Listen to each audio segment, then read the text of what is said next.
meski belum tahu kalau ibadahnya minallah. Jadi misalnya ke ibadah tok, ternyata kamu yakin itu ibadah kamu, amal kamu itu belum abid. Abid hakikat adalah alhamdulillah alladzi hadana li hada wa ma kunna linahtadiya laula anda tahu. Ketika kita sujud yakin ya Allah alhamdulillah jenengan menakdir saya sujud. Saya sholat alhamdulillah engkau menakdir saya sholat. Sehingga minallah dulu, pikiran itu semua kebesaran kebenaran ini minallah dulu. Baru setelah minallah kita yakin billah. Setelah billah juga yakin ilallah.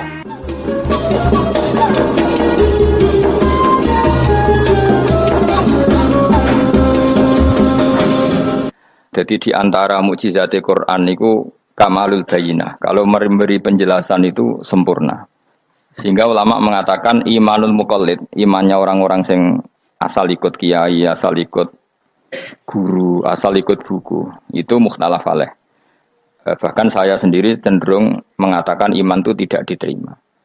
Karena manusia dibekali akal, inginnya Allah itu dengan akal itu dia punya kepermanenan iman, apa? Punya kepermanenan apa? Iman, dan dengan itu dia imannya mujma' alaih, mesti diterima oleh Allah Subhanahu wa ta'ala. Karena bin nadzari sahih, dengan logika yang benar. Dan logika yang benar itu gampang sekali.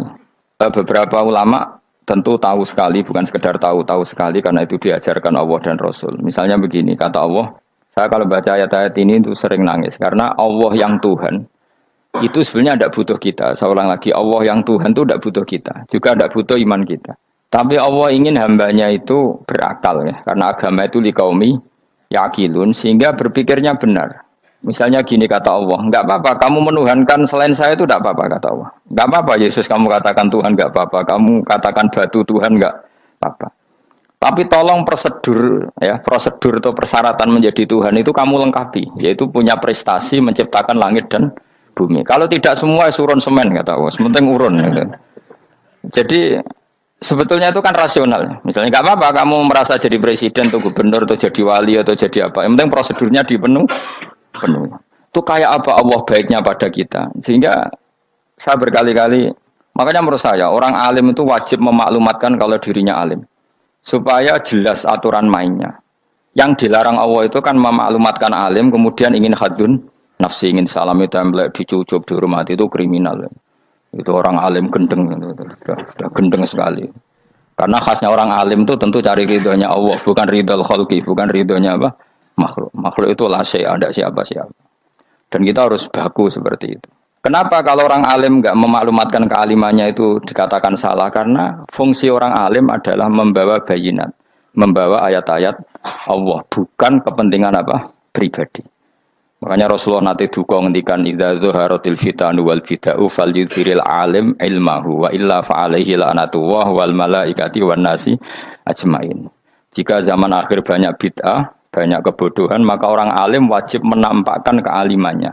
Jika tidak, maka dia mal'un, dilaknati langit dan bumi. Karena sebetulnya logika tentang Tuhan itu gampang sekali. Saya ulang lagi ya.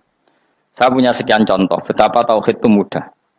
Jadi kalau ada orang bilang ikhlas itu angel, Gus. Ya dia sendiri goblok karena nggak tahu logika apa. Ikhlas itu justru gampang. Misalnya kamu ngamal demi manusia itu umurnya hanya berapa coba? Kan pasti mati. Lalu kalau dia mati tidak berkutik, bagaimana Anda bersandar sama seseorang yang mati dan tidak berkutik? Sama-sama bersandar sama zat sing al-hayyul qayyum, sama zat yang abadi. Kamu latih terus akal kamu. Misalnya saya punya jamaah banyak, mereka itu kan nggak jelas surganya. Kok harap-harap syafaate piye? Soalnya jamaahku mlebu neraka kabeh. Kan nggak mungkin nyafaati saya.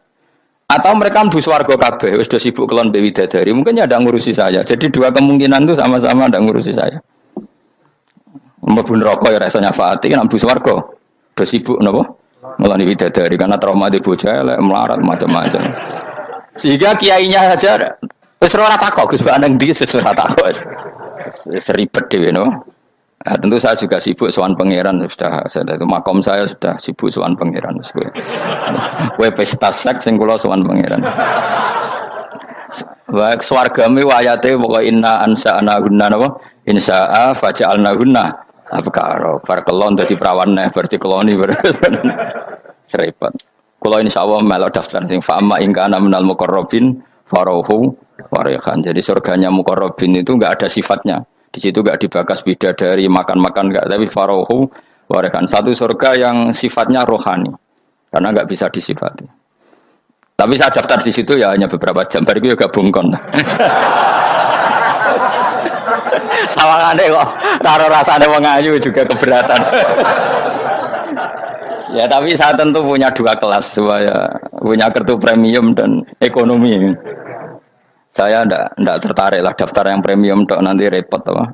Saya itu sering nangis kalau baca ayat seperti ini. Bagaimana Allah yang Tuhan kemudian enggak butuh apa-apa, tapi Allah saking baiknya itu membuat tatanan logika kita.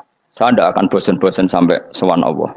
Bahkan andaikan saya masuk surga dengan faham ini, saya milih faham ini. Karena faham ini itu menguntungkan agama. Li'ilai kalimatillah. Sementara masuk surga itu hadun nafsi. Banyak ulama mengatakan, kenapa anda tidak ingin mati? Padahal anda mati masuk surga. Katanya, saya takut kehilangan momen sujud. Karena sujud adalah hak Allah. Sementara surga itu hakun nafsi. Keinginan saya. Tentu saya mendahulukan hak Allah ala hakin nafsi. Itu makam-makam yang, dan itu nggak bisa kamu copy paste. Orang yang pada kelasnya akan merasakan seperti itu.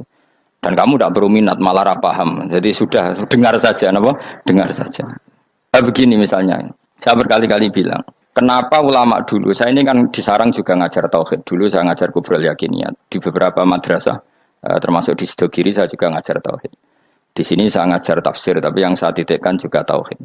Begini, saya hidup di dunia ini terutama saya memang ingin menerangkan tauhid sebagaimana Allah menerangkan. Begini ya, Jubair bin Mut'im, saya tidak bosan-bosan cerita ini. Jubair bin Mut'im itu termasuk dahiyatul Arab, cerdas-cerdasnya orang Arab. Dia ditunjuk sebagai negosiator untuk membebaskan Asra Badrin, tawanan perang Badar yang kalah dan ditawan Rasulullah dan para sahabat. Kemudian harus ditebus dengan uang. Oke, disepakati terus. Singkat cerita Jubair bin Mut'im itu datang ke Madinah. Dulu karena tidak ada hotel, tidak ada penginapan, ya memang nginapnya orang musyrik itu di masjid.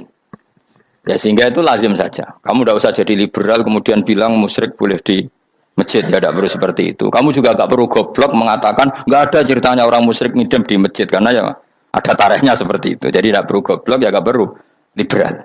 Paham ya? Kalau kamu bilang wah nangono wong musyrik oleh ngidam di masjid, kamu liberal. Padahal konteksnya dulu memang nggak ada hotel. Tapi kalau bilang nggak sama sekali juga goblok karena sejarahnya pernah ada. Milih goblok apa liberal? Apa milih jelas? Enggak milih aja, ngaco aja. 01 apa 02 apa 00. Milih mana? Goblok, liberal, enggak milih. Nah, ketika Jubair bin Mut'im itu datang, delalah Nabi itu sholat maghrib ngimami. Nabi baca surat Wattur wa kitabim mastur fi rabbim mansur wal baitil ma'mur. Kemudian di pertengahan surat At-Tur itu kan ada ayat yang menurut saya itu sangat bagus. Sehingga di kamar saya, di rumah saya itu tak figur ayat itu. Bahwa kita harus dilatih berpikir. Kata Allah memulai argumentasinya, am khuliqu min ghairi syai'in. Apakah kejadian alam raya ini seisinya tentu diciptakan tanpa sebab. Misalnya begini, alam raya ini kata orang nihilisme atau komunis atau orang-orang paham nihilisme. Itu kan dimulai dari ketiadaan. Logika ini kan goblok sekali. Berarti kalau alam ini kadung wujud, kamu kan tahu kan langit bumi sekarang kan wujud. Ya, langit bumi sekarang kan jelas wujud. Berarti logikanya adalah al-adamu yakhluqu makhlukon. Sesuatu yang enggak ada menciptakan sesuatu yang itu kan aneh. Di mana-mana al-adam ketiadaan itu tidak mungkin yakhluqu syai'an atau yu'athiru syai'an. Di mana-mana ketiadaan itu tidak mungkin mengefeki sesuatu yang ada. Wong kamu sebut tidak ada itu berarti tidak mungkin bisa berbuat apa kan namanya tidak ada. Sekarang alam raya ini dimulai dari ketiadaan. Terus kamu simpulkan sesuatu yang enggak ada menciptakan yang ada. Itu gendeng apa enggak? Oh ya gendeng sarap itu. Orang usah dipatahin wong gendeng sebarno yang nggak mati dewi. Jadi makanya Quran menanyakan mereka am khuliqu min ghairi syai'in. Apa alam yang kadung wujud ini kemudian disebabkan oleh sesuatu yang tidak ada. Lalu kalau sesuatu yang ada pasti diwujudkan oleh yang ada. Nah, karena yang ada ini pencipta harus berstatus super. Nah, super ini oleh ulama disebut wajibil wujud. Maka Allah bersifat super, wujud yang paling prima, yang kausa prima. Karena pencipta tentu kelasnya harus di atas yang diciptakan. Makanya disebut ulama dulu nyebut Allah itu apa? Wajibil wujud. Karena pencipta tentu lebih dahulu, maka harus disifati awal atau qadim, apa? Awal atau qadim. Kayak apa Allah mendidik kita? Am khuliqu min ghairi syai'in. Terus Allah bilang gini. Ya nggak apa-apa, yang menciptakan nggak saya nggak apa-apa kata Allah. Tapi amhumul khaliqun, kamu saja yang menciptakan nggak apa-apa. Tapi syaratnya kalian juga harus merasa pernah ikut menciptakan langit bumi. Am khalaqus samawati wal ard. Jadi nggak apa-apa kamu merasa Tuhan nggak apa-apa. Yang penting kamu merasa ikut nembok langit, ikut ngecor apa? Langit. Ya pokoknya ikut bikin. Terus kata Allah bala yukinun, kamu tak suruh merasa menciptakan langit bumi, kamu juga nggak merasa iya. Memang ya mereka merasa enggak kan? Akhirnya Jubair bin Mut'im saking nggak kuatnya. Am khalaqus samawati wal ard bala yukinun amin dahum khuzun. Sama Allah dibombardir seperti itu. Dia datangi Rasulullah, ya Muhammad, logika itu tidak meninggalkan akal saya. Matarok tali akli nasian. Akal saya habis Muhammad. Saya iman saja. Saya tidak cukup punya logika untuk melawan argumentasi ayat yang kamu baca. Saya iman saja. Terus iman. Makanya kalau ada logika nihilisme bahwa sebelum alam ini adalah ketiadaan, lalu pertanyaannya bagaimana mungkin ketiadaan menciptakan yang ada? Di mana-mana ketiadaan itu la yu'atsiru syai'an wa la yakhluqu syai'an. Jenenge wae tiada. Tiada itu ya enggak ada fungsinya, ya enggak ada efeknya, enggak ada prestasinya. Ya pokoknya namanya enggak ada ya enggak ada. Nah, ini penting saya utarakan. Terus di sini Allah mengulang lagi, enggak apa-apa yang lainnya kamu katakan Tuhan jadi mitra saya enggak apa-apa. Tapi tolong kata Allah, aruni madza khalaqu minal ardi, tunjukkan ke kami prestasi dia ikut bikin bumi. Kita tahu misalnya Yesus, Isa lahir di bumi. Bumi sama Yesus dulu mana? Dulu bumi, yang dia lahirnya di bumi. Lalu dia melata di bumi, jalan-jalan. Kemudian dia mengatakan ini bumi Tuhannya saya. Jadi bumi kok enak, dhisik aku aja. Tua aku aja, bodoh-bodoh pangeran aku dong. Lebih apa? Tua. Jadi Allah itu gampang sekali. Nah sekarang orang iman itu kuat semua. Makanya ndak wali-wali. Imane mbek Allah taklid, jaluke aneh-aneh, njuk bojo ayu, sugih, jabatan. Bela Allah secara hujah aja enggak pernah, sudah minta. Makanya ini kita ini hidup di zaman yang saraf massal. Lho kalau njaluk pangeran akeh-akeh kuwi, coba kamu bela Tuhan tuh pernah bela apa? Bela Tuhan tuh gampang dengan argumentasi al-hujjah yang supaya agama ini tamkin fil ard, benar-benar mapan dalam logika.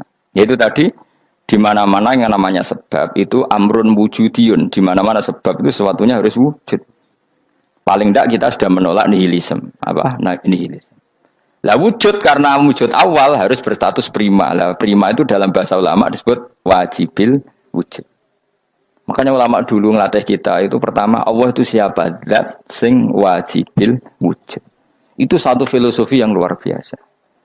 Nah, kemudian setelah itu ada setan-setan kecil yang nganggur, yang iseng. Nah itu nggak usah kamu perhatikan. Tinggal delok TV, ngopi, terus tinggal nyate kelata. Enggak saya tamak pingsan dewe. Syukur-syukur stres dewe. Dugaan saya setan saya gue pingsan, kurang gizi. Karena memang setelah itu setan itu udah gini. Lalu sebelum Allah jangan-jangan ada wujud yang lain.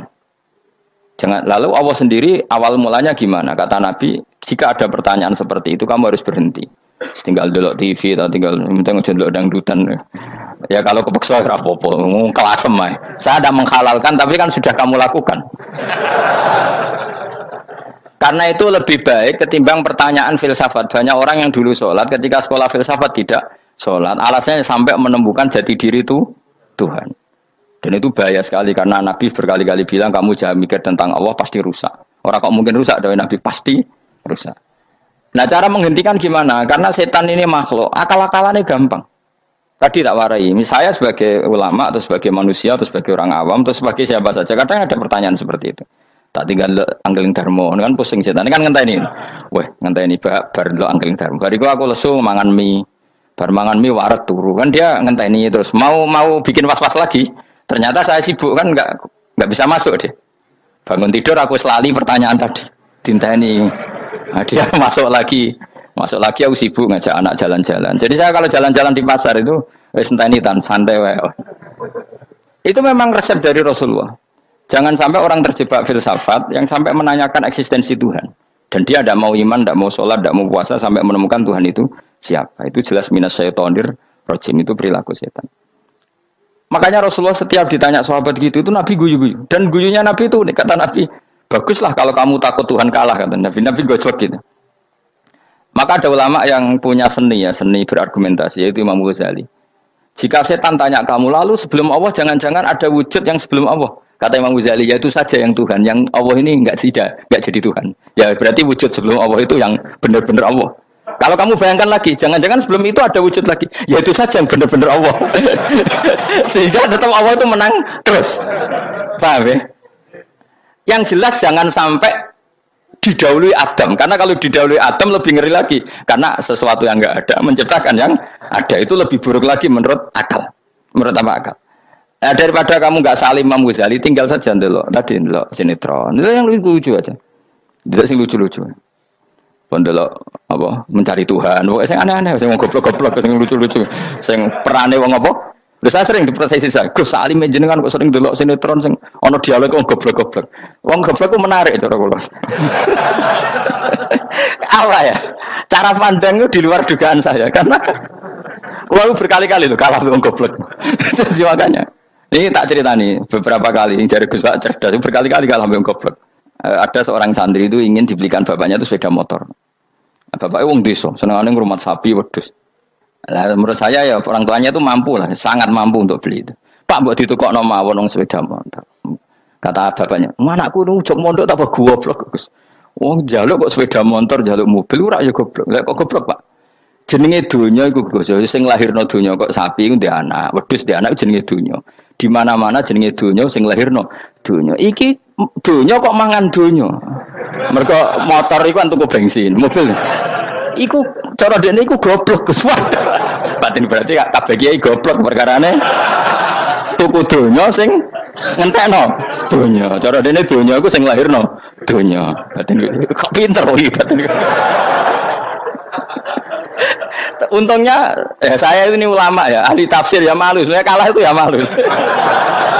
Tapi saya sebagai orang objektif fair, itu teori benar apa? Jadi dunia itu ya sing lahirno dunia. Dunia kok mangan dunia itu goblok. Untungnya dia dengan saya itu jaraknya 5 kilo 7 kilo karena 7 kilo. Lala dia diterkon sepeda motor, aku tetap mau kalah. Pak, nanti jalan kaki saja. Karena kalau pakai motor ini kegoblokan kata saya. Terus mendingan nih, loh Gus mau kalah tadi.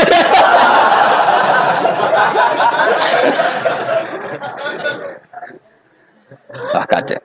Singkat cerita dia bersikeras, nggak mau beliin sepeda motor anaknya karena di mana-mana dunia gue sing lahir no dunia, nggak boleh dunia kok mangan. Ini satu kegoblokan yang agak ilmiah tadi. Nah Imam Asy'ari juga mengalami hal yang sama. Imam Asy'ari itu punya, kita kalau ahli sunnah kan 2 partai ya. Ya dalam ahli sunnah itu hanya ada 2 partai juga. Kalau nggak Asy'ari ya Maturidi. Ya, dan sama-sama alim. Ya kalau terpaut ya paling 5%, 7% ya, kealimannya Asy'ari dan Maturidi. Imam Asy'ari itu bikin logika yang jelimet seperti saya sekarang ini, logikanya jelimet tapi permanen. Jadi yang saya ajarkan tadi itu logika yang jelimet tapi apa? Permanen. Karena tadi alam raya ini kadung wujud. Kalau kadung wujud pasti pewujudnya yang menciptakan wujud pasti adalah kewujudan. Karena al-adam la yu'athiru syai'an. Di mana-mana kenihilan tidak yu'athiru syai'an. Ya sepakat ya, gampang kan? Tentu wujud ini prima disebut wajibil wujud. Lalu Imam Asy'ari itu bersikeras. Kalau imanul muqallid itu tidak diterima. Terus banyak keberatan ulama, tapi Nabi nyatanya yaktafi bi imanil a'rab al-khalina anin nadzur. Nabi nyatanya mencukupkan imannya orang-orang Bedui yang mereka itu kayaknya tidak bisa mikir. Ya, Nabi yaktafi bi imanil a'rab itu wong desa al-khalina anin nadzur yang mereka itu tidak bisa apa? Berpikir. Singkat cerita Imam Asy'ari survei. Coba ayo kita tanya orang-orang kampung. Ternyata kegoblokan orang kampung itu ya ilmiah, masyhur itu. Imam Asy'ari saja harus belajar dari wong awam, wong goblok-goblok. Kita kok ingin ya Badawi bima arafta rabbak. Kowe kok iman be Allah iku bima arafta rabbak. Lalu kamu tahu Tuhan kamu atas nama apa? Dengan logika apa? Jawabnya enak. Al-ba'ratu tadullu 'alal ba'ir wa atharul aqdam yadullu 'alal masir. Angger ana tletong ya ana ontane. Angger ana bekas delamaane wong ya ana sing bar liwat. Jadi misalnya ada bekas teracak anjing, berarti anjing habis liwat. Ada bekas apa ular ya berarti ular harus liwat. Ada bekas tercak manusia ya berarti manusia habis liwat. La wa hadzal alam atharun min athari qudratillah. Alam iki bekas, mesti ana sing gawe. Jadi Mas Ari pinter juga, mesti logikanya gak jelimet tapi agar ana tletong ana sapine. Ana teracake wong berarti ana sing bar liwat. Dene ngomong gampang wa atharul aqdam ya dulu alal masir.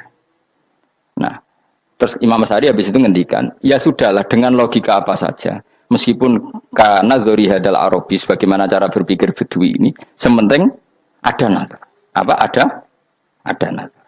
Ya nazar apa saja. Misalnya orang ahli matematika mungkin bilang angka dimulai dari 1.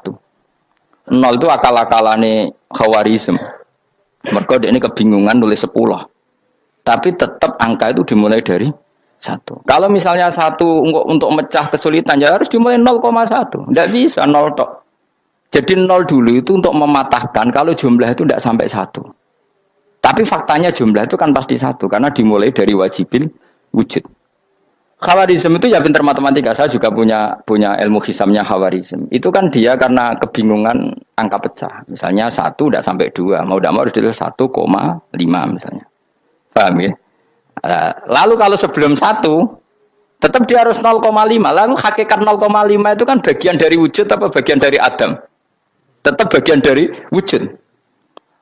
Jadi 0,5 itu kan khayal kuliah. Pak Wari ya. Mungkin saya ada ahli matematika ala wong kampus, tapi saya tahu Kang, ala Islam itu lebih gampang. Misalnya gini. Sesuatu itu kadang kamu putuskan itu satuannya 1.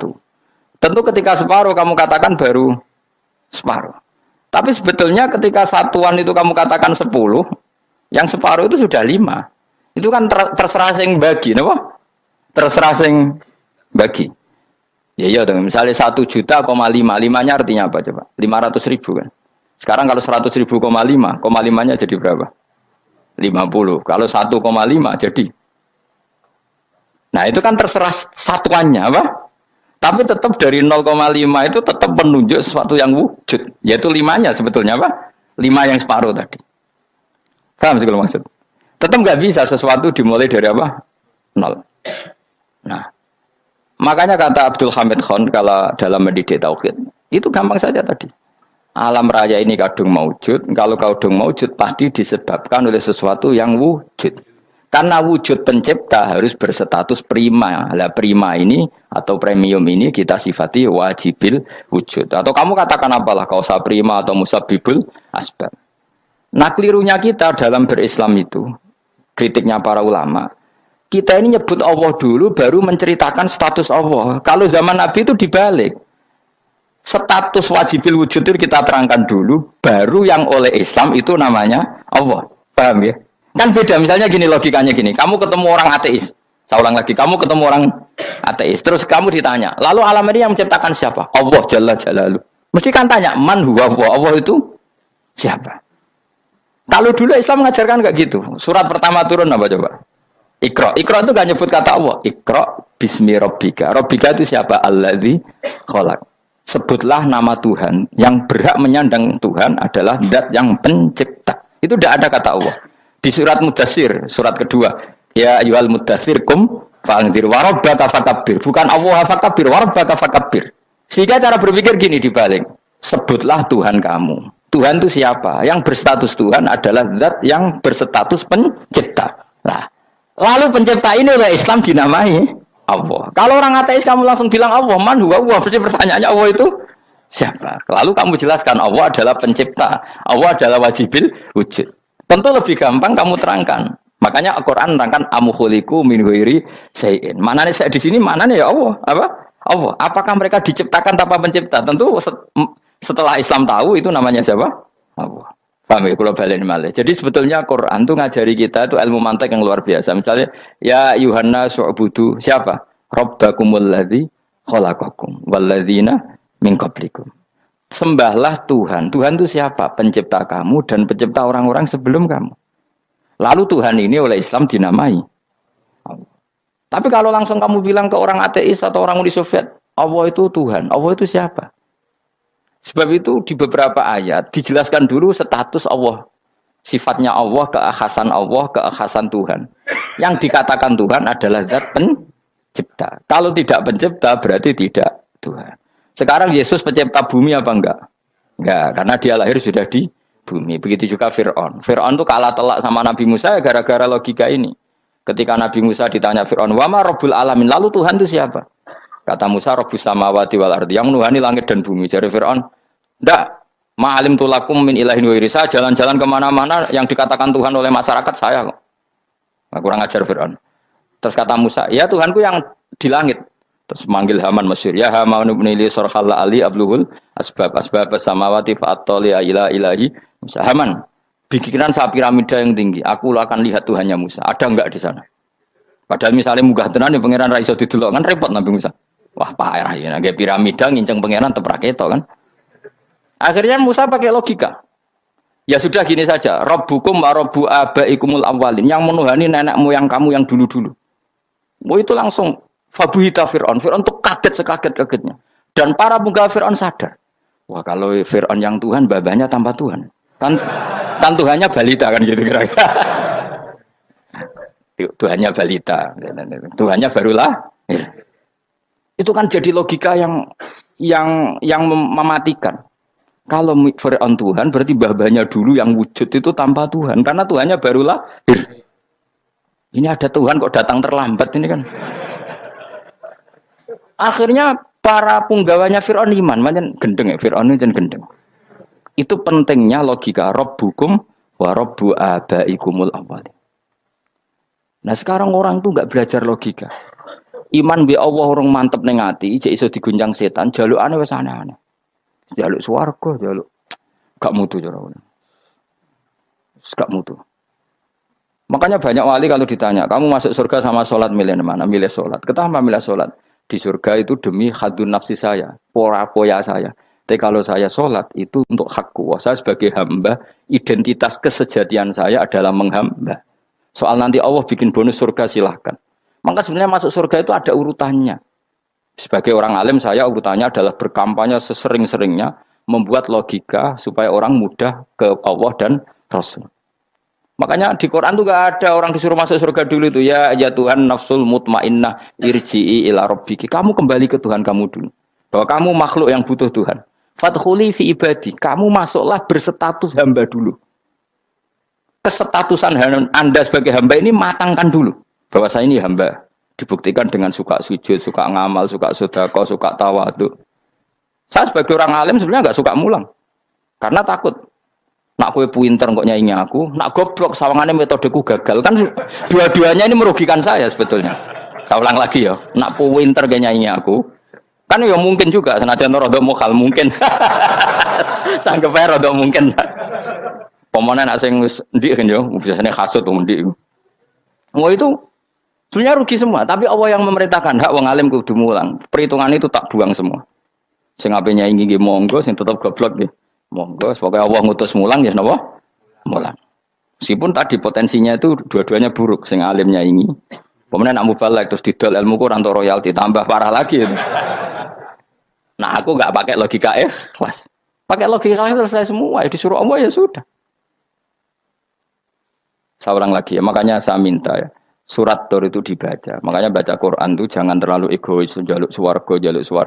Statusnya dulu itu fadkhuli fi ibadi, kehambaan Anda posisikan yang mantap. Lagi wadkhuli jannati. Sekarang enggak dibalik, orang ini masuk surga dulu. Kayak surga di kapling. Terawih arang-arang kowe jaluk Lailatul Qadar. Lailatul Qadar wis kliwat. Wingi wis Dzulhijjah wingi kan Pak. Sebagian ulama berpendapat Lailatul Qadar itu fi kulli sanatin. Apa fikuli? Karena itu kita berdasar nuzul Quran dan nuzul Quran itu bisa saja hari Arafah, bisa hari apa. Ada ulama mengatakan Ramadan, tapi bisa tanggal 1. Nah, kamu kan pemalas ikut yang partai 21, 23 karena kan wis akhir-akhir kan wis enteng. Sebenarnya Anda milih 21 berdasar ilmu apa berdasar enak terbatas waktunya kan? Kan lebih sempit apa? Lebih apa? Sempit. Ya saya ulang lagi ya. Jadi Allah kalau ngajarkan hujah itu gampang sekali ya. Tadi amkhuliku min ghairi syai'in. Enggak apa-apa saya ada Tuhan kata Allah. Tapi kamu harus punya logika. Alam raya ini diciptakan tanpa pencipta. Mau enggak kamu punya logika seperti itu? Bahwa alam ini yang wujud diciptakan oleh sesuatu yang tidak wujud. Mau enggak kamu punya logika itu? Enggak mau kan? Namanya wujud tentu diciptakan super wujud. Dan super wujud itu wajibil wujud. Dan itu Tuhan kita yang oleh Islam dinamai Allah. Bang, makanya nyebut Allah itu di surat-surat awal Quran tidak ada. Coba, awal surat Quran itu surat apa coba? Iqra kan? Iqra itu ada enggak kata Allah? Enggak ada. Iqra bismi rabbika. Rabbika itu siapa? Allazi khalaq. Surat Mudatsir sama, ya ayyuhal mudatsir qum fa'anzir wa rabbaka fakabbir. Ya sudah seperti itu. Ya ayyuhan nasu ubudu rabbakum. Rabbakum itu siapa? Alladzi khalaqakum. Nah, kita ini keliru metode. Pemene wong tukang wiridan Allah, Allah. Tapi ora roh Allah iku sing sapa? Ya dia Allah, Allah, Allah. Dia nyifati Allah mau sing ngekei swarga, sing ngekei dhuwit, sing ngekei widadari. Jadi Allah disifati sesuai selera yang menguntungkan dia. Bahwa Allah ini yang ngampuni saya, kemudian saya masuk surga, kemudian ngeloni widadari. Makanya kalau dia jadi wali tak demo. Tak laporkan MK. Tak suluh.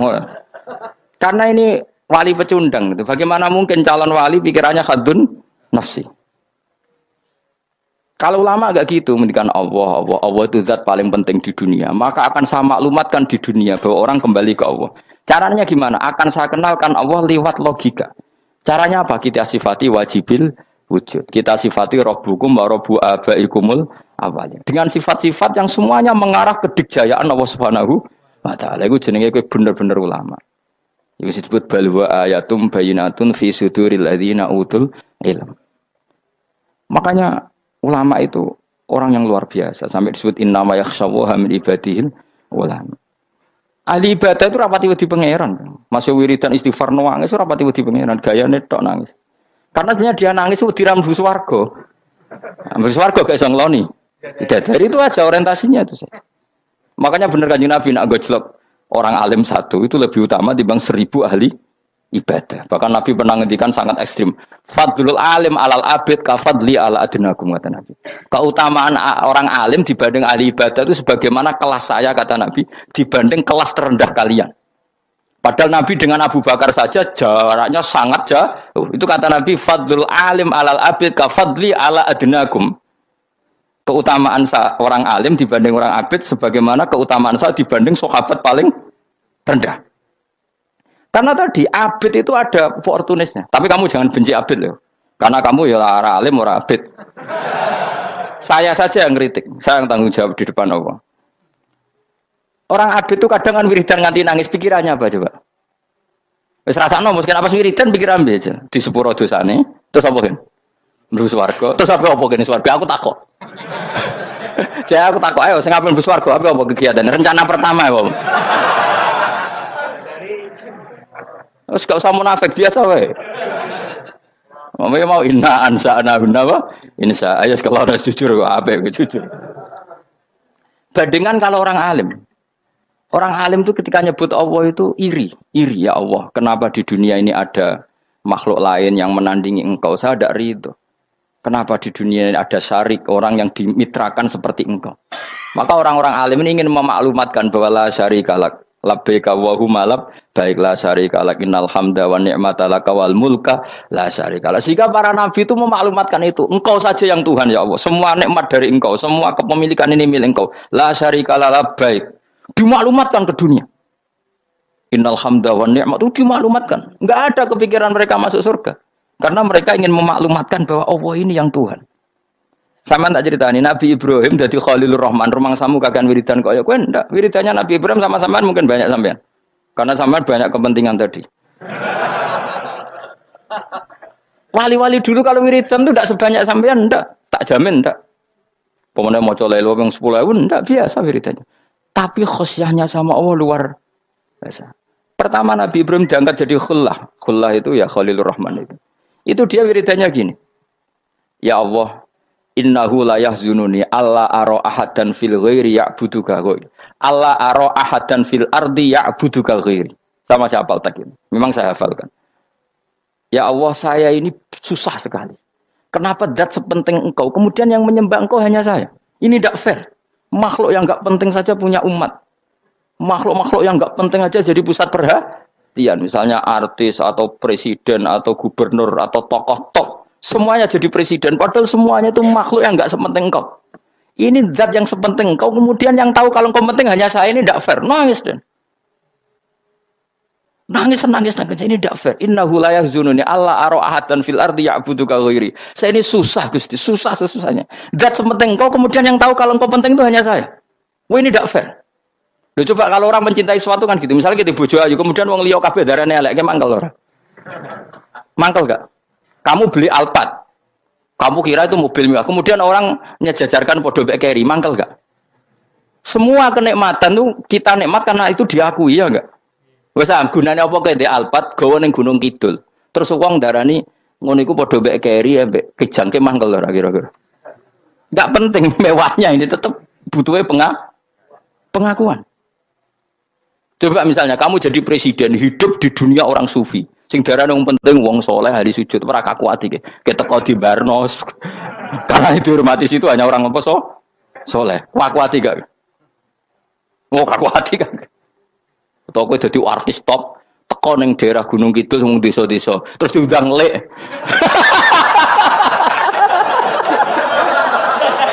Oh mangkel kae. Le bayangno.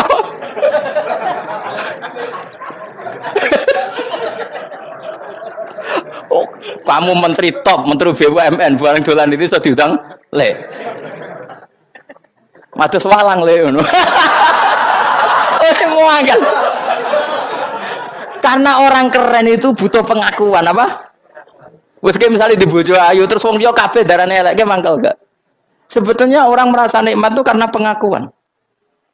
Bayangkan andekan orang itu melihat Alphard itu tidak wow. Orang punya Alphard gagah enggak? Oh enggak gagah. Kalau orang lain enggak bilang apa? Oh. Ya mau misalnya di Gunung desa terus orang desa nganggap kamu model tepak terus saya mau badhe numpang wedhus kula angsal Pak. Kagak habis kan. Makanya branded itu harus dimaklumatkan. Nah, itu bayangkan Nabi Ibrahim. Zaman itu ada Raja Namrud yang dipuja-puja, ada orang kaya dipuja-puja. Kemudian engkau yang Tuhan, pemilik langit bumi, enggak ada yang muja-muja engkau. Ini enggak fair ya Allah. Nangis. Orang kok kowe eling pangeran sak jam, swarga Gusti. Dasar gak bakat wali. Terus saya itu pernah kangen Nabi Ibrahim itu sampai nangis dan itu saya tidak berdoa. Semua yang terkait Nabi Ibrahim itu saya baca.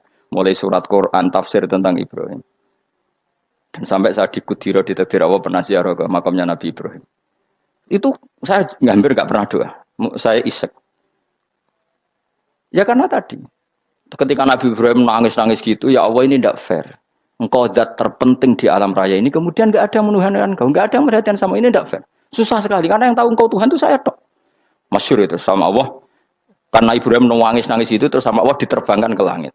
Itu disebut wa kadzalika nuri Ibrahim malakutas sama. Di langit ada jutaan malaikat sujud, jutaan malaikat rukuk, jutaan malaikat baca tasbih. Nabi Ibrahim oke Gusti kalau gini ya benar, ini baru benar kata. Makanya terus Allah dengan keangkuhannya.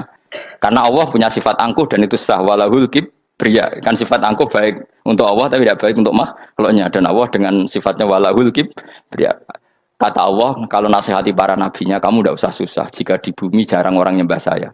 Innalladzina 'inda rabbika yusabbihuna lahu bil-laili wan nahar wa hum la yasamun. Kamu tenang saja. Orang yang di sana di langit-langit itu maksudnya para malaikat itu bertasbih siang dan malam. Wa hum la yasamun dan mereka tidak berhenti-henti, tidak bosan-bosannya bertasbih. Jadi nabi itu baru terhibur kalau yang diidolakan itu keren. Itu nabi, itu wali. Itu wali kutub, itu wali. Kamu enggak nyebut Allah itu sebenarnya kamu kan enggak ingin kan bangun malam ingat Allah. Berhubung utamu akeh, terus Allah mbok libatno mbok nyaur kan sebenarnya itu. Kamu ingin jadi bupati, sebenarnya kamu enggak kangen Allah. Kamu ingin jadi bupati, terus Allah mbok jak koalisi kan gitu terus malam-malam Allah, ya Allah ini hambamu ya Allah minta gini. Sebenarnya kamu kangen Allah apa kangen keinginan kamu? Terlalu menyindir banyak orang ya. Maksudnya ini cerita saja. Ya sudah ini kayaknya kok banyak yang tersindir. Tapi ini kan ngaji. Yang ngaji itu harus naik kelas.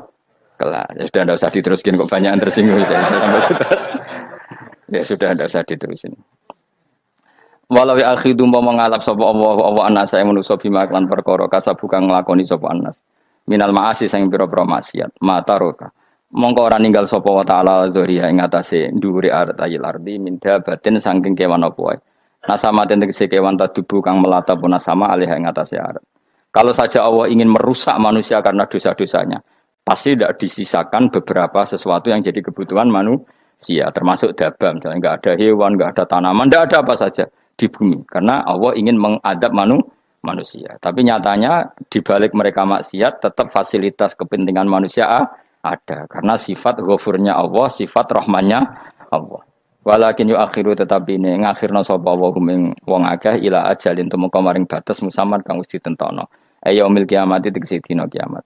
Fa idza ja'a mongko nalikane teka apa ajaluhum ajale wong akeh fa inna wa mongko satuna wa ta'ala iku kana ana sapa wa bi ibadihi kan kawulan wa basiran dat sing mirsani. Fa yujazi mongko males sapa wa ing wong akeh ala amali ing atase wong ngamale wong akeh. Carane ngemales Allah tentu profesional atau prosedural bi isabatil mukminin kelawan ganjar wong mukmin wa iqabil kafirin dan nyiksa wong kafir. Ya jadi Quran itu gunanya ya membuat logika yang benar supaya orang itu menghindari kesalahan. Jadi menakut-nakuti itu kalau nggak harus tentang neraka, takut dari kesalahan, takut dari kebodohan. Kan kita juga takut kan punya pemimpin yang salah, takut punya kasus, takut kepleset. Ketakutan tidak harus dari neraka. Makanya saya berkali-kali bilang, saya sering dulu dinasihati Mbah Mun, enak kepenak alim, ojo sering maca tafsir, mari goblok dari Mbah Mun. Maksudnya mari goblok itu gini, mufassir itu manusia, kadang dia itu satu ayat umum, dia mendiktekan ke satu kasus, padahal kasusnya lebih umum. Makanya berkali-kali sama nani umpama ngene, contohnya ngene, karena nanti itu mengikat. Misalnya gini ya, saya ulang lagi ya, ben gayamu kayak wong alim. Coba andekan kapasitas Anda itu RT, minta jadi presiden, itu ngelama apa doa? Tidak jawab saja. Lama. Jatah kamu untuk azab kok jaluk Lailatul Qadar ini lama apa anda? Mestinya jalukmu orang untuk azab itu bagus sih. Paham ya? Banyak ulama diajak istisqa enggak mau. Banyak itu lama. Ayo istisqa kita karena sudah lama enggak hujan. Kata ulama tadi, jatah kita ini kena hujan batu dari langit. Enggak hujan batu sudah bagus, enggak usah minta. Ulama macam-macam dan. Lah rai-rai ngene iki pantese untuk Lailatul Qadar untuk azab aja jawab. Orang tuh adab wis bagus ya dadi dongane ya Allah ampun jenengan siksa la tu akhidna. La tu akhidna maknane njuk Lailatul Qadar pojok ora disiksa. Ya ora makam kita itu masih Rabbana la tu akhidna. Iku njuk supaya gak disiksa innasina waktuna kalau kita salah. Kowe kan gak kalau. Wah sudah salah. Jadi donga innasina waktuna sange apikane pangeran wae ditambahin kalau kita salah. Kalau kita kan sudah tidak kalau lagi sudah jelas salah berkali-kali lagi. Mbok wong diisin, njolak jaruk Lailatul Qadar gak diisin. Tapi oleh wong pangeran apian, pangeran kan, tapi misalnya pangeran ora aku luwe apian timbang aku. Jadi sowe disahno permintaan. Tapi gak dikabulno. Mau disahno, tapi ora usah wae. Disahno iku iman jalin jan wong goblok piye meneh, macam-macam. Makanya doa paling fair itu ya Rabbana dzolamna anfusana wa lam taghfir lana wa tarhamna lanakunanna. Makom kita itu di sepuro pangeran. Sing bener donga tarawih-tarawih lho ning Tuban ning Jogja wis bener apa innaka afuwun karim tuhibbul afwa fa'fu anna. Ora ana guru-guru kita donga ya Allah anilna lailatul qadar ya Allah. Ka ono sarahku kiye kita ora ono ngajarno ngono ya Allah innaka afuwun karim tuhibbul afwa fa'fu anna. Jenengan kandat sing kathah nyepurane lan seneng nyepuro impun jenengan sepuro. Iku wis bagus sudah bagus. Lailatul Qadar gresuk delok srengenge. Terus delok angin. Angger daerah Gunung Kidul banter terus anak-anak. Boy wong tahu diri, maksud kula dia tetap minta Lailatul Qadar tapi tahu diri. Misalnya suwe bar sedekah, puasa bar salat 1000 rakaat terus utang mesti sahur. Sampai togo-togo sing mbok dolimi jaluki sepuro. Pas kowe tenan mergo ngrasa ora dolim nduk Lailatul Qadar. Tapi kira ngrasa ra dolim wis ujub sombong. Wong sombong ora berhak meraih. Lah terus piye Gus? Ora piye biasa wae, pokoke biasa wae. Makom kita kok ora kena adab itu sudah luar biasa. Ora penuh adab piye. Wis ngene iki luar biasa, napa? Luar biasa. Mun nang ngandel kula, mesti ngene iki keadaan seperti ini terus. Soale dongane wae Rabbana la tu'akhidna in nasina wa akhtana. Itu jadi itu sudah luar biasa. Nah, ini kan teruskan dawuh Mbah Mun ya. Misalnya Allah bilang gini, fattaku, maka takutlah kamu. Biasanya mufassir ditambahi minan nar, maka takutlah kamu masuk. Sebetulnya yang perlu dihindari dari kita takut itu ya, takut salah, takut bodoh, takut terzalimi, takut mendolimi orang lain, takut hidup tidak ada gunanya. Tapi mufassir tentu milih yang populer, takutlah kamu dari api neraka. Coba misalnya gini, kita nanti masuk surga. Kemudian zaman di dunia kita tidak pernah berkampanye ya atau berkontribusi untuk agama Allah. Cara saya itu izin. Kata Imam Malik, saya masuk surga. Kemudian orang yang mencintai saya masuk surga itu saya malu. Rasulullah juga gitu. Saya sebagai pemimpin umat, saya malu masuk surga. Dan satu dari umat saya masih masuk neraka. Jadi ulama dulu tuh ketakutannya bukan sekedar masuk neraka, takut malu, takut bodoh, takut keliru, takut. Saya misalnya nanti masuk surga itu malu dengan saya tidak pernah ngajar tafsir Jalalain. Malu saya. Karena katanya Allah, hak kenapa pun bus warga? Terus dulu warga. Tapi kalau pernah baca tafsir Jalalain kan anak keren nih. Keren artinya saya pernah mengkampanyakan Quran, pernah mengkhidmai Quran, pernah ngitmai kitab engkau ya Allah. Saya pernah ngitmai umatnya Rasulullah yaitu sampean kabeh. Pernah mulang, pernah sowan. Saat tiap bulan sowan jenengan gak sopan tapi. Mulane kira usah bales sowan rono malah ganggu aneh-aneh. Kadang santri yo pidol, wis diulang cek sowan. Orang itu kiai kalau sudah di rumah tuh milik keluarga biar fair. Bermulang cek assalamualaikum. Terus kiai ini kagok keluargane ku kapan? Mbok mikir bocah ora karo-karuan. Jadi senang ya di ilmoni, senang ya di ilmoni. Saya ulang lagi ya. Nah, kata yang ditafsir itu sering tidak mengikat. Makanya kata Mbah Mun, baca tafsir itu dikurangi. Maksudnya dikurangi itu bukan apa-apa. Maksudnya tadi, kalimat yang ditafsir itu tidak mengikat. Yang mengikat itu yang kalimat di Quran. Nah, kalimat Quran itu umum, kenapa? Misalnya gini, Allah kalau gini, ikdilu, kamu harus berbuat adil. Lalu adil itu misalnya mufassir menafsir, adil itu menyamakan di antara dua orang konflik. Misalnya di MK 01 dan 02 dianggap sama, itu namanya adil. Itu kan dawe mufassir. Atau misalnya gini, Allah bilang gini ke saya, hak kan ada di kiai sing adil. Terus adil ditafsiri orang, adil itu menyamakan sesama murid, haknya sama. Nah, tapi bisa saja adil itu di luar itu semua. Misalnya gini, ternyata adil menurut Allah gini. Adil maknanya seimbang, apa? Adil itu maknanya apa? Seimbang. Lalu keseimbangan seorang hamba adalah dia ingat Allah lebih banyak. Karena ini bandul yang benar-benar nyata. Allah itu nikmatnya nyata.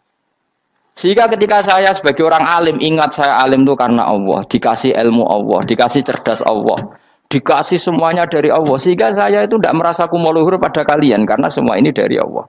Kemudian Allah sendiri yang memerintahkan, kamu harus mengajar. Maka saya ada Arab salam template sampeyan, penghormatan sampeyan, apresiasi sampeyan karena saya hubungannya hanya dengan Allah Subhanahu wa Ta'ala. Itu namanya adil, meletakkan sesuatu proporsional. Itu juga adil namanya. Makanya seseorang itu enggak bisa dikatakan abid selagi belum tahu kalau ibadahnya minallah. Jadi misalnya ke ibadah tok. Ternyata kamu yakin itu ibadah kamu, amal kamu itu belum abid. Abid hakikat adalah alhamdulillah alladzi hadana li hada wa ma kunna linahtadiya laula anda tahu. Ketika kita sujud yakin ya Allah alhamdulillah jenengan menakdir saya sujud. Saya salat alhamdulillah engkau menakdir saya salat. Sehingga minallah dulu pikiran itu semua kebesaran kemendahan ini minallah dulu. Baru setelah minallah kita yakin billah. Setelah billah juga yakin illallah. Misalnya gini lawah itu. Setelah saya ngajar tafsir Jalalain, kepentingan saya satu. Hamba-hambanya Allah menjadi tambah mencintai Allah. Tidak mencintai saya. Enggak penting sampai mencintai saya. Makanya Imam Syafi'i tiap mengajar bilang begini. Waditu annal khalqa ta'allamu hadal ilma. Wala yahmadunani. Saya senang kalau kalian belajar fikih sama saya. Tapi kamu tidak usah muji saya. Jadikan fikih ini alat taqarrub kamu kepada Allah. Itu namanya minallah wa ilallah. Itu adil. Tapi adil yang dijelaskan ulama beda-beda tadi. Ada mengatakan adil adalah proporsional antara murid, antara keluarga dan murid. Meskipun kamu senang mulang, jangan merantarkan keluarga. Itu tidak adil. Itu kan versi, no? Maksudnya Mbah Mun, kamu jangan terjebak versi-versi dalam tafsir. Paham ya? Karena Allah hanya ngendikan i'dilu wa aqrabu. Paham ya? Tapi kan penjelasan adilnya orang versi. Paham ya? Ada yang nulis adil adalah meskipun mimpin masyarakat, ya ingat keluarga.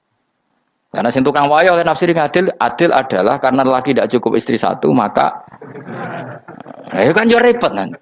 Tapi kalau kadung istrinya 3 atau 4, adil adalah harinya sama meskipun janda dan perawan. Jadi sing lanang gak adil adalah proporsional. Sing wis suwi dikumpuli dikurangi. Yang baru itu mungkin kabeh enggak kalau nuruti.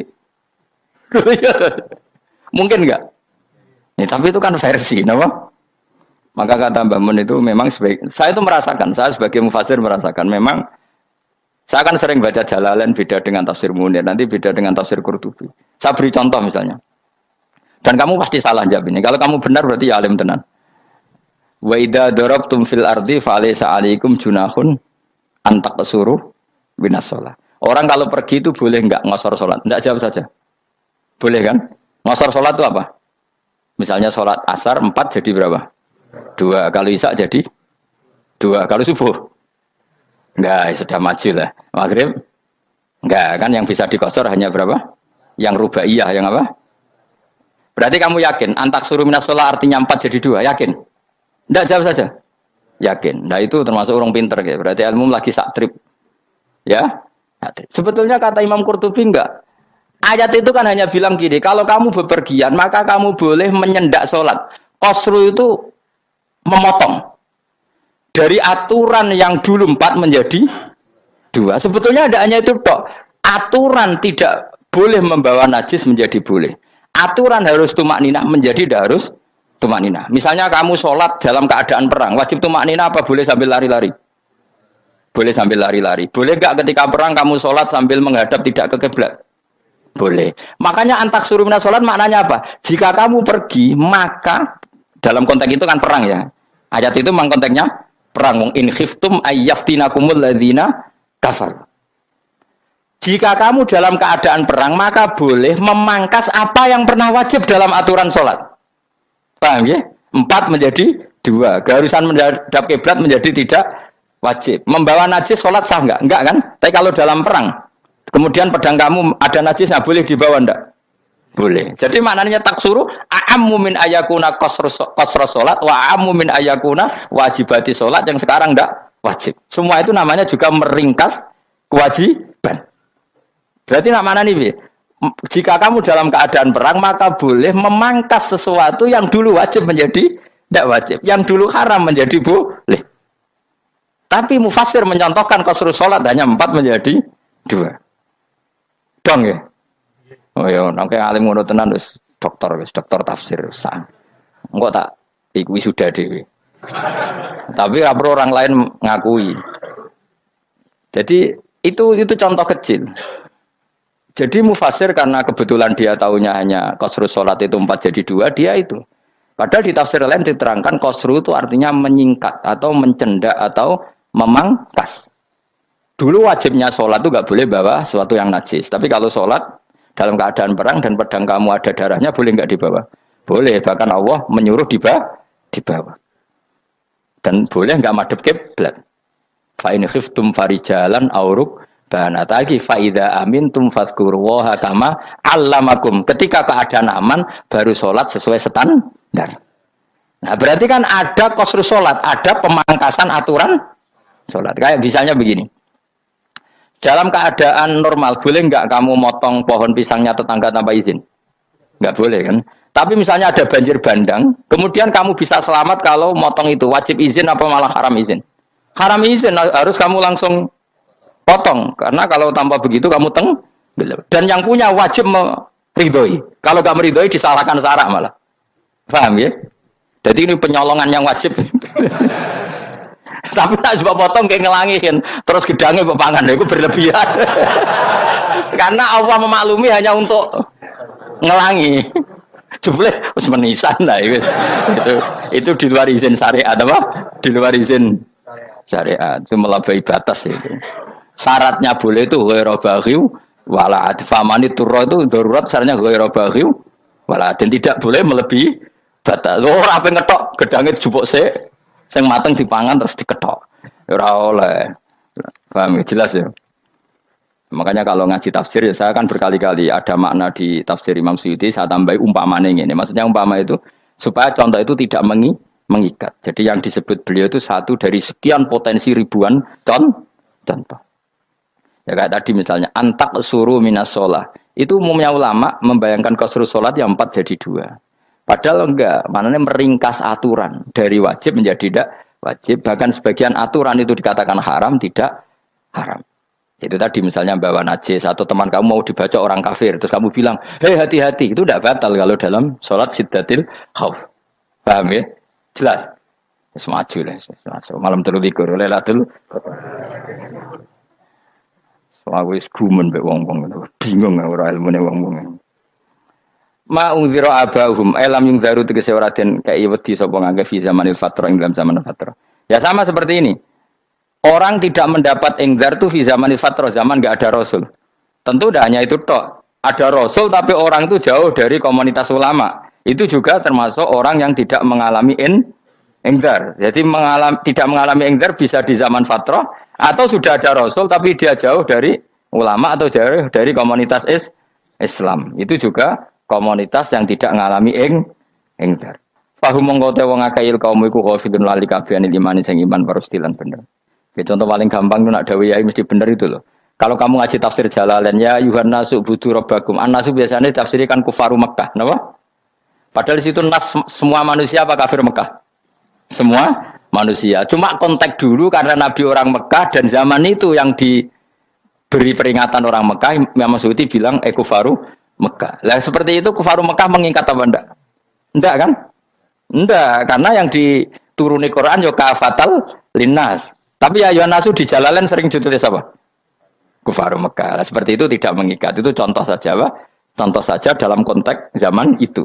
Paham ya? Jadi banyak, makanya tafsir itu sebenarnya enggak ngikat. Ya tapi yang ngomong gitu harus orang alim. Kalau kamu yang ngomong malah kacau. Kemudian ngomong sombong, maksudnya kan manusia, saya juga manusia. Ngapain saya harus ikut? Ya sarap itu. Iku ora wis sombong saraf, no? Wis sombong saraf. Lakot hakot teman-teman fahum, lakot hakot teman-teman nyata apa alqaulu apa titah, ai wajib wajib manane nyata alaksarihim. Ing atase akeh-akeh wong akeh bil adab. Lakot hakot teman-teman dadi nyata apa alqaulu apa titah anane azab. Ai wajib wajib apa adab alaksarihim bil adab, fahum mongko te wong akeh la yuminu ora iman sapa wong akeh. Il aksaru tegese uta akeh wong ora iman. Zaman niku maksud. Ya, maksudnya zaman niku. Tapi jengben nggih mboten ngerti. Tapi yang mungkin batu Isa itu semua orang iman, tapi ya banyak yang setelah iman itu tidak bermanfaat lagi karena wes napa matahari terbit dari napa barat. Hinala yanfa'u nafsan imanuha lam takun amanat min qabl. Inna saat temen ingsun ujalna ga ingsun fi anaqihim. Ing dalam gulu-gulune wong akeh tak gawe aghlalan ing blenggu. Bi ayu dhamma kamran bi antu dhamma kamran ento dhewe kumpulno ilaha maring anak apa lai di tangan. Di anal gol lah karena saat menegil iku yajma'u iso ngumpulno apa gil al yada ing tangan kal unuk maring geger maring napa gulu guri lho jenenge unuk. Wong Arab nak darani kene iku unuk, nak darani kene iku nakher. Ya jare wong Arab, ya kene iki unuk, kene iki nakher. Lah gulu niku ngeten tangan didakok teng napa? Napa? Gulu. Napa jenenge cidok niku cidok niku. Sing guri-guri. Faya mengko te tangan ilaidi kumas muatun ting kumpulno ilal atqoni maring dagu. Meniki lho jenenge dagu jam udzakonin wa ya mustama'ul lahyan. Kumpulnya dua dagu atau dua wang nak kejomanan. Fahum mongko te wong akeh mukmahuna iku dadi bunder sapa wong akeh. Manane rafiuna ngangkat wong akeh ruusa ing sirahe wong akeh. Lastatiuna ora iso mampu sapa wong akeh khodaha ing ngendekno ruus. Menan dhewe maksud wa ta iki mutamsilun muk bayangan, muk tamsil gambaran. Mulane kula gumun be ulama riyen. Tak contohno ya, nek ulama dhisik utop, wong dhisik nak darani bun rokok digludungno. Wong kafir usuk ben digludungno ning neraka. Iku ya pancen ngalim tenan wong dhisik. Mergo gambarane ngene, ora usah mbok praktekno sampean, praktekno saiki wae. Nek praktekno sampean kowe sampean mlebu neraka. Dadi ngeten, wong nak lungguh ngene, wong Arab nak darani iki ason-ason. Terus ngeten. Ngeten. Niki kan niki jenenge apa? Dengkul. Dengkul itu kena dagu, terus tangan kena jidok. Dadi ngeten. Jadi wong wis dalam keadaan bunder. Paham ya? Lah malane malaikat karek nyaduk terus gludung-gludung ngono. Paham ya? Dadi mergo yo napa? Dengkul nempel dagu, paham ya? Tangan nempel jidok, terus ditaleni. Paham ya? Terus ya karek gludung dong, malane wong kuno nak dene bun neraka iku. Ngono. Ki bayangno saiki sok ben ra usah, gak usah mlebu maksudnya, paham ya? Mulane ape mlayu ora iso, wis posisi ngono, paham ya? Sebenarnya rasa delok, maksudnya itu praktekno saiki. Orang delok lho. Lah dawuh Imam Suyuti wal muradu te kang den kersakno iku annahum sak temne wong akeh la anu nek ora tunduk sapa wong akeh imane maring iman. Wala faduna nek ora tunduk sapa wong akeh ora ndilukno ru'usau ing sira wong akeh lahu krana iman. Iki tapi dawuh Imam Suyuti. Tentu tidak semua ulama sependapat. Jadi cara Imam Suyuti semua yang dikatakan Quran ini mau tamsil. Artinya mereka tidak tunduk, maknanya tidak menerima iman. Tapi itu cara Imam Suyuti. Ulama lain yang mengatakan tidak. Memang orang kafir ketika masuk neraka dalam keadaan seperti itu dan digeludung. Ya tidak apa-apa sama-sama benar. Ya sama-sama benar karena ya Quran itu milik bareng, ya. Milik bersama. Jadi apa ya? Kan banyak kalimat kayak tadi mengkosor sholat, meringkas sholat. 4 jadi 2 yang meringkas, paham ya? Dari aturan ketat menjadi agak longgar juga meringkas. Jadi semuanya namanya memotong apa? Memotong dari 4 menjadi 2 yang memotong, paham ya? Dari aturan wajib menjadi tidak wajib juga memotong. Nah, itu kan sama-sama benar. Lihat nanti konteksnya. Wajah lan gawe sapa ingsun mimpeni aidim sanging ngarepe wong akeh sadan ing tutup. Wa min khalfim sanging gurine wong akeh sadan ing tutup. Fathisin sadan wa dhamiha lan dhumai sin sudan fil maudhi'in ing panggonan loro. Faksena mongko ngekeki gelap ingsun ing wong akeh, fa mongko te wong akeh lagi sirun rani ngali sapa wong akeh. Tamsilun iki ya contone aidon disat diturukil iman maring ketutupe dalan iman alih ngatasi kufar. Nak cari maksudnya kabeh iki mau tamsil dadi ngene. Dari depan kami kasih tutup, dari belakang kami kasih tutup, kemudian mereka saya kasih kegelapan. Maka mereka tidak tahu. Mananya apa? Dari arah depan yang mereka enggak ngerti pentingnya iman, dari arah belakang yang mereka tidak ngerti pentingnya iman, maka mereka buta, artinya tidak iman. Itu dari Imam Suyuti. Tamsilun aidoni hanya perumpamaan lisat diturukil iman, yaitu tertutupnya jalan-jalan iman. Tapi ulama lain mengatakan ya enggak. Memang pernah ada peristiwa di mana orang kafir ngepung Rasulullah dan mereka dari depan matanya dihalangi, dari belakang dihalangi, sehingga ketika Rasulullah keluar mereka tidak melihat. Itu ya nyata. Ya jadi makanya ngaji ya. Jadi ben keren. Oh ini ada sekian tafsir. Terus gue ngomong kan kayak wong alim keren. Nah takoi kata siapa? Ono rekamane. Tapi yang ora kaji dhewe. Nah takoi kata siapa? Ada rekamannya. Lah aku takut ada kata siapa Gus tak dudono kitabe. Lah aku dudono rekaman niku sampe zaman akhir niku wis maju. Sok sing rido kan. Enak kok Kang jadi orang alim enak. Nanti itu jadi orang alim ya rugi tadi nanti kan gitu. Syekh Abdul Qadir masuk surga. Entah ini gelombang kedua dan para penggemarnya. Jadi akhirnya sing alim tenan yang mlebu swarga, sing kedua dan para penggemarnya. Iku ora usah alim Kang, cukup penggemar.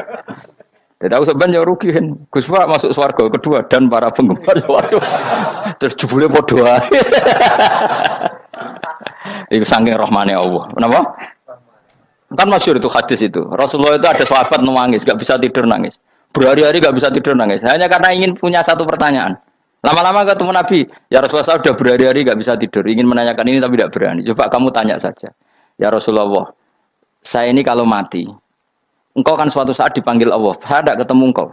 Makanya mumpung sekarang saya tak melihat wajah engkau sekuat-kuatnya, sepuas-puasnya. Kata Nabi ya. Terus, kenapa? Ya kalau engkau di surga, saya di neraka kan nggak ketemu lagi. Atau kalaupun engkau di surga kan kelasnya beda, kan tidak ketemu lagi. Jadi kemungkinan dua-duanya itu tidak ketemu. Kata. Karena tadi bisa aja, ya artinya Nabi karuan di surga, saya di neraka tidak ketemu. Atau engkau di surga, saya di surga pun beda kelas, ya nggak ketemu. Kata Nabi, tidak begitu aturan mainnya. Almaru ma'aman ahabba. Orang itu sesuai yang dia orang bersama orang yang dicintai. Jadi ya saya harus ikhlas kalau kamu saingi nanti. Ya takdir no. Takdir. Wasawana ni bodoh kali mengatasi mengakai anggar tau itu ngekei peringatan sirah humeng wangga bitahkikil hamzatain anggar ta. Wa ibdali saniyati alifan anggar tahu mata sili ala nasil hamzah wa itu khali alifan wa pun alif benal musahalan dan hamzah sing ditasil wa ukhralan ya wa tarki lan tinggal itu khali amlam tungzirhum wong ra wis bakat kafir mbok elingno cek ra mbok elingno tetep la yu'minun ora gelem iman. Lah sing iman iki sapa inama tungziru mestine ngelingno sira maksude yan fa'u tegese manfaate apa ing daruka peringatan sira. Peringatanmu manfaat man ing wong itaba kang anut sapa man adzikra ing Qur'anil Qur'an tegese Qur'an. Wa khasyi'an wedi sapa man ar-Rahman yang awase Rahman bil ghaibi padahal ora roh pangeran. Ya khofa tegese wedi sapa wong ing Allah, toh walam yara ora ningali sapa wong ing Allah. Nane bil ghaibi itu apa? Takut Allah dalam keadaan toh dia tidak melihat Allah langsung. Mergo tak tafsiri bil ghaibi barang gaib. Barang gaib ning Indonesia terjemahannya hantu. Melihat alam gaib itu maknanya apa dalam bahasa Indonesia? Hantu. Mulane bil ghaibi rata terjemah apa? Biar namanya ini wakosya lan di sapa wong ar-Rahman yang wasi Rahman bil ghaibi padahal dene ra roh langsung. Ya ora usah diterjemah ya. Terjemah dadi apa? Barang gaib malah repot. Fabasyiruhum mongko ngekeki berita gembira sira ing man bimaghfiratin kelawan pengempuranan wa ajrin dan ganjaran karimin kang terhormat. Orang yang seperti itu yang ngikuti Quran dan takut Allah itu layak mendapat maghfirah wa ajrin karim wa ta'ala juru karim wal jannatu swarga. Inna satamna ingsun wa nahnu ya ingsun iku nuhyi uripna ingsun al mauta ing wong sing mati libasi krana pas. Wa naktubulan nulis ingsun fil lauhil mahfuz ma ing apa wae kodamu kang nglakoni sapa ngake fi hayatihim. Di Lauh Mahfuz apa yang pernah kamu lakukan ditulis min khairin kaapian wasari dan kaelean liyujazau supaya diwales sapa ngake alih ing atase iki. Wa atharahum lan yo tak tulis bekas-bekas kelakuanem. Mate kese perkara ustunta kang digawe sunah apa bima badam sak usah ngake. Jadi perilaku kamu ditulis setelah kamu mati masih ditulis yaitu bekas-bekas sunnah kamu yang pernah kamu lakukan. Jadi misalnya kok penemu judi, selama ada orang judi ya kamu dapat. Paham ya? Paham ya? Loro gak ya? Makanya ulama ngendikan dulu tubalil amwat tubaliman mata wa matat ma'ahu dunubuh. Bejo wong mati kemudian dosa-dosane melok mati pisan. Maknanya dia mati dalam keadaan tidak pernah melahirkan sunnah keburukan. Paham ya? Tapi bejo wong sing mati kemudian dia meninggalkan sunnah kebaikan yang diikuti terus. Kok sampean ini lho bener. Gak paham jalan lah, nggo jalan kalau turun ngaji. Sehingga sebenarnya anak gak paham lah ya gowo. Lho kok gowo jalan cung dhisik bapak ra paham lah ya gowo. Itu sudah bagus. Apa? Bagus. Berarti pokoknya anut anak ya anut. Wah, pokoknya keren, pokoknya keren sampean keren. Jadi nanti sampean anak tuku jalan takoki, Pak, kok tuku jalan dhisik bapak aku ning lemari iki ono jalan. Lah tapi dhisik bapak paham yo ora paham bodoh. Wes stop, no? Stop. Jelas ya gitu wanak tubuh mangkodamu wa atharoh. Makanya sisa-sisa amal kita, bekas-bekas amal kita semuanya adalah ditulis sampai Allah Subhanahu wa taala. Mengenai kula kepengin jenengan nate syukuran, pisan-pisan nate syukuran. Pertama anak kita bisa sholat. Guling-gilingan banyak orang syukuran perkara ulang tahun. Kenapa pertama anak kita bisa sholat kita tidak pernah apa? Syukuran. Padahal sholat itu yang menjadi identitas anak kita, kehambaannya ila yaumil kiamah. Boyo orang itu gitu. Sehingga nanti anak kita tuh senang sekali. Itu saya itu kalau agak marah, itu anak saya yang paling kecil, baru umur 6 tahun. Itu tahu-tahu bilang, "Pak, saya sudah sholat." Karena dia tahu, saya itu paling terhibur kalau ada berita sudah sholat. Jadi itu penting supaya orang itu tahu orientasinya bapak itu sholat. Jadi jangan sampai terus anak kita kalau ulang tahun syukuran, tapi pas sholat kita dingin-dingin saja. Lama-lama anak kita berperasaan sholat itu tidak penting. Buktinya apresiasi bapak biasa saja. Itu contoh kecil. Sehingga nanti tertanam. Anak kamu tertanam, nanti cucu kamu tertanam. Jadi itu namanya asar apa? Asar. Jadi harus seperti itu. Jadi ya itu namanya asar. Makanya Nabi Ibrahim nggak berani minta uang sama Allah. Minta rezeki nggak berani. Tapi kalau dia menyebut sholat dulu baru berani. Rabbana liyuqimus sholat faj'al afidatam minan nas tahwi ilaihim warzuqhum, kata Ibrahim, supaya mereka kuat sholat ya Allah. Enggak apa-apa kamu kasih makan supaya kuat sholat. Karena kalau Nabi Ibrahim hanya berdoa, ya Allah kasih mereka makan. Nah di zina, gue demenan, gue judi. Nabi Ibrahim melok dosa. Makanya dimulai Rabbana liyuqimus sholat supaya mereka kuat sholat ya Allah. Enggak apa-apa mereka kasih makan. Tadi supaya di sholat jadi pokok. Kenapa kita makan? Supaya kuat sholat. Andai kan Ibrahim hanya berdoa supaya kasih makan mereka. Kemudian kekuatan itu dipakai maksiat. Ibrahim kan ikut dosa. Itu sirinya kenapa doanya Robbana liyuqimus sholat. Ya. Jadi kata liyuqimus sholat didahulukan. Apa? Supaya mereka kuat sholat. Maka kasihlah makan. Kasihlah rezeki. Jadi supaya sholat jadi pusat orientasi. Itu harus dilatih. Ya tentu kamu ngelatihnya sidik-sidik. Wong anake sapa kan gitu. Tapi ini kan cerita aja. Maksudnya